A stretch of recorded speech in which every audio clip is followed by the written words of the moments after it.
on stage, the wonderful Bernard O'Shea!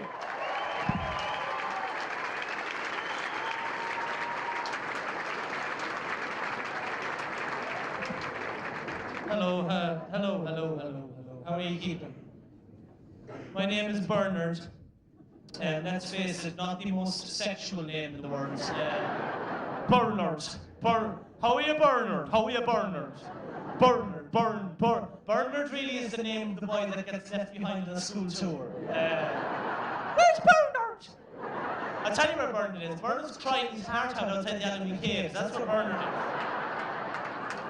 The teacher's on the bus going, 1, 2, 3. We're missing Bernard. Keep driving. 4, 5. Bernard. How are you, Bernard? I was doing a comedy festival in Montreal, of all places, and I went up to the hotel room, and I said, why not, you're on your holidays, and somebody else has paid for it. And so, and the phone rang, and the receptionist went, excuse me, Bernard? And I went, I like my new name. Bernard gets left behind on the school tour. Bernard can kill someone with a shovel and get away with it. I was watching BBC News 24, a proper news station, the BBC, and your mum comes on and she goes, hi, welcome to BBC News 24, I'm such a fucking ride. Now, if you look at the shot behind me here, you will see that countries like Great Britain and Ireland are burning way too many fossil fuels, which will mean in 10 to 15 years' time, we'll be experiencing shorter winters, but longer summers. And Jesus, when I heard that, I started burning barrels of petrol out the back of the house. Go on, America! Burn fucking children if you have to!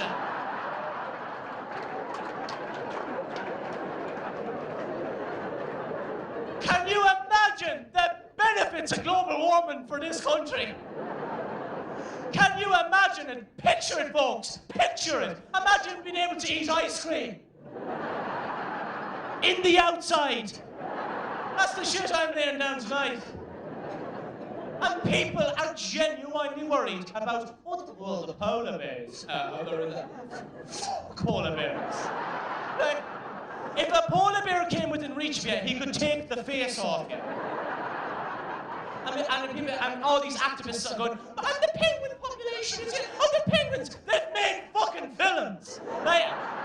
If they get a full crew together and pay them, their life was not that bad. And polar bears, you can't even eat polar bears. You can't even eat them. There was this documentary recently about polar bears going, look, there she is. And all these documentaries always give them names. There's Martina, the polar bear now. And Martina has just given birth to 6 baby polar bears. I don't know what the corpse is. Not called baby polar bears. And she looked down, right? Look at Martina, and she was nuzzling them. And next thing, she just went, right? Martina knows that 6 baby polar bears are too much for her to cope with. She's done something that polar bears do. She's up to eating 2 of the cubs. She ate 2 of the cubs. I can just imagine the husband coming home going, oh, traffic was... We're the twins.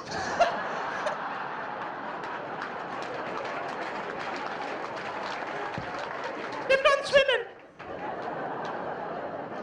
Give me my galaxy.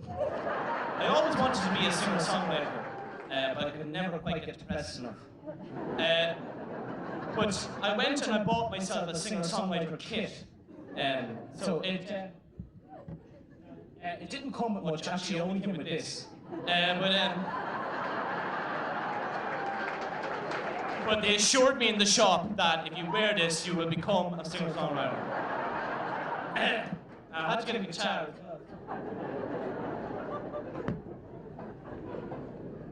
You also need one of these to get into Trinity.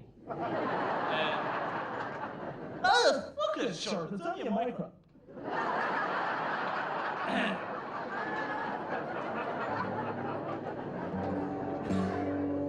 You see, my problem with, I love singer-songwriters. I love bands like Wilco, and I love Steve Fett, I love singer-songwriters, I love Jimmy Dempsey, but I go along and see them, and I could never, as Morrissey said, they say nothing to me about my life. Like, they're all brilliant, but like, their songs are sometimes, it's like, you know, it's like, come back, Mary, You were the salt of my ocean, you kept me afloat. Please come back, Mary, please come back, Mary. Together we can have the tide of our life. And it's like, you know, like, it's like, oh, what the fuck? Like, see, I failed as a singer-songwriter because I was more practical. Mine were more like, come back, Mary, because I can't pay the rent on my own. Bring milk. So that was more of the stuff I was kind of doing at the time. And, you know, I'd start writing songs. My problem was writing songs and never being able to finish them.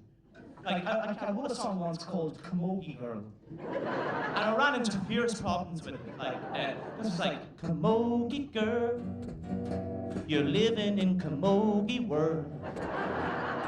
Oh, I love to see you hitting that slitter. All my friends want to know, do you take it up the... Now, so I kept running into big problems with it, you know?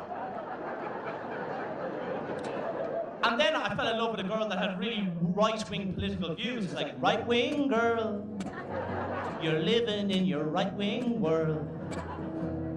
In your bedroom, you've got a poster of Hitler. All my friends want to know, do you... So, like, the problem was, I kept it, and then I fell in love with a girl that saved a litter, and I was kind of going, oh my God, how do I get out of this? And so basically, eventually, I kept trying and trying and trying and trying, and eventually, I got one of my songs on an ad on the telly.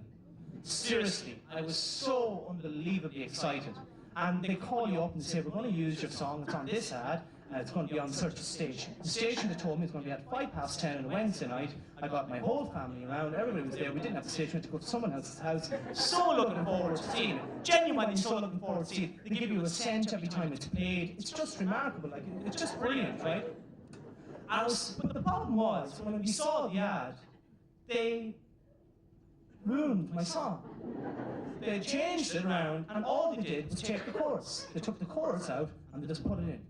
And I was there going, what have they done to my song? That's what I've got. And I tried to get the song back, and I tried to say, please don't use my song. And says, listen, it's gone. It's gone. You've signed the contract. So basically, you'll know what ad it is. You'll probably go, did-it-bop. Okay, I'll do the full version of the song, and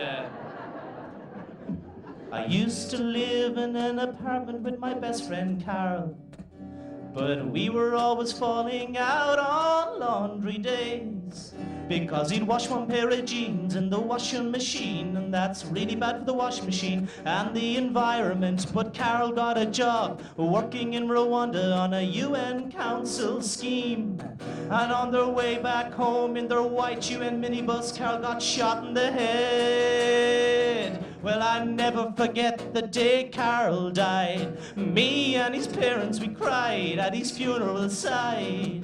And 3 weeks later, I met our old plumber on the side of the road, and he said to me, I haven't been around to your house in ages. I must have done a really good job fixing your washing machine. And I said, no, no, no, no, no.